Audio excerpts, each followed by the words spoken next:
వరలక్ష్మి వాళ్ళ అత్తయ్య బయటకు వచ్చి ఇంట్లో ఉన్న వాళ్ళందరినీ చాలా కంగారుగా, చాలా గట్టిగా పిలుస్తూ ఉంటుంది. ఆ మాటలు వినగానే ఇంట్లో ఉన్న వాళ్ళందరూ బయటకు వచ్చి ఎందుకు ఇలా పిలుస్తున్నారు అని చెప్పేసైతే అజయ్ అడుగుతూ ఉంటాడు.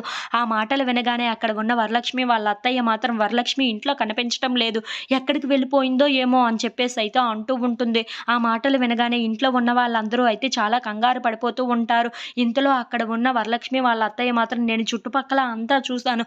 కానీ తను ఎక్కడా కనిపించలేదు. నాకు ఎందుకో చాలా కంగారుగా అనిపిస్తుంది అని చెప్పేసైతే అంటూ ఉంటుంది.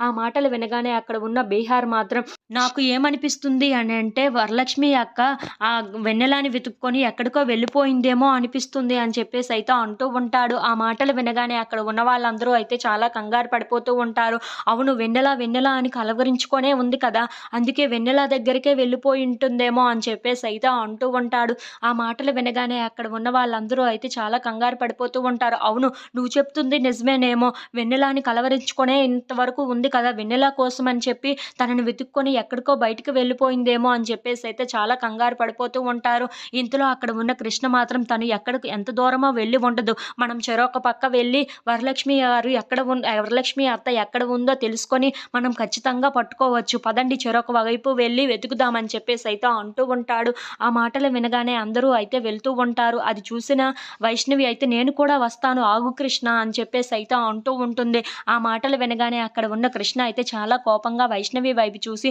నువ్వు నీ వాళ్ళకే మోసం చేసేదానివి. అలాంటి దానివి నువ్వు ఇప్పుడు ఎవరిని వచ్చి వెతుకుతావు చెప్పు అని చెప్పేసైతే అంటూ ఉంటాడు. ఆ మాటలు వినగానే అక్కడ ఉన్న వైష్ణవి అయితే ఒక్కసారిగా షాక్ అయిపోయి చాలా బాధపడుతూ ఉంటుంది.